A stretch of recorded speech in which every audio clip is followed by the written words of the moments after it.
Threads of gold. The smell of soup and sea salt filled their tiny house, a mix of poverty and hope that maybe, just maybe, tomorrow would be easier. Her mother counted every coin. Her father came home tired, his hands cracked from labor. And Laila dreamed, not of money, but of beauty, of dresses that could make people feel alive again. A dress isn't just fabric, she told her little sister once. It's wings. If you stitch them right, someone might finally believe they can fly. But dreams in poverty are sewn with rough thread. They had nothing, not even new shoes, let alone fabric. One day, when she was 17, Laila found an old Singer sewing machine in the trash. Rusty, broken, missing parts, but it still had a soul. She fixed it with wire and determination. She began sewing from scraps, old curtains, worn shirts, pieces of forgotten lives. At first, she made dresses for neighbors, then for brides who couldn't afford anything fancy. She sewed through the nights with the glow of a single lamp while her father cursed over bills in the next room. The first dress that truly changed her life wasn't white. It was gold, stitched from leftover satin and lace. The bride cried when she saw herself. "I never knew I could be this beautiful," she whispered. And that was the moment Laila realized this was her purpose.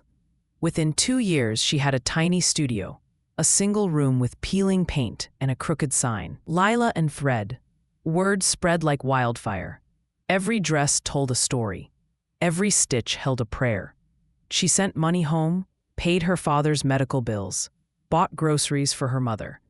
But they still said, "Sewing isn't a real job, Laila. Dreams don't pay rent." But her dreams did. Her dreams bought them a home. 5 years later, the world knew her name. Her gowns graced runways in New York, Paris, and Milan. Celebrities wore her designs.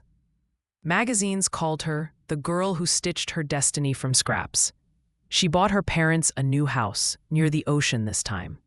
The same wind that once carried the smell of soup now carried the scent of roses and success. When her mother saw her fashion show on TV, tears filled her eyes. "That's her, our Laila." They called her the next morning. She didn't answer, not out of anger, out of peace. She'd learned that forgiveness doesn't always need conversation. Sometimes silence means healing. Weeks later, she finally went to visit. No cameras, no fame, just her. Her mother cried and said, "Forgive us, Laila. We didn't believe in you." Laila smiled. "That's okay, Mom. I believed enough for all of us." Now her name shines on magazines. Her gowns are worn by queens and movie stars. And on the shelf above her desk sits that same old rusty Singer sewing machine, a sacred reminder of where it all began. And when people ask her, "What's the secret to your success?"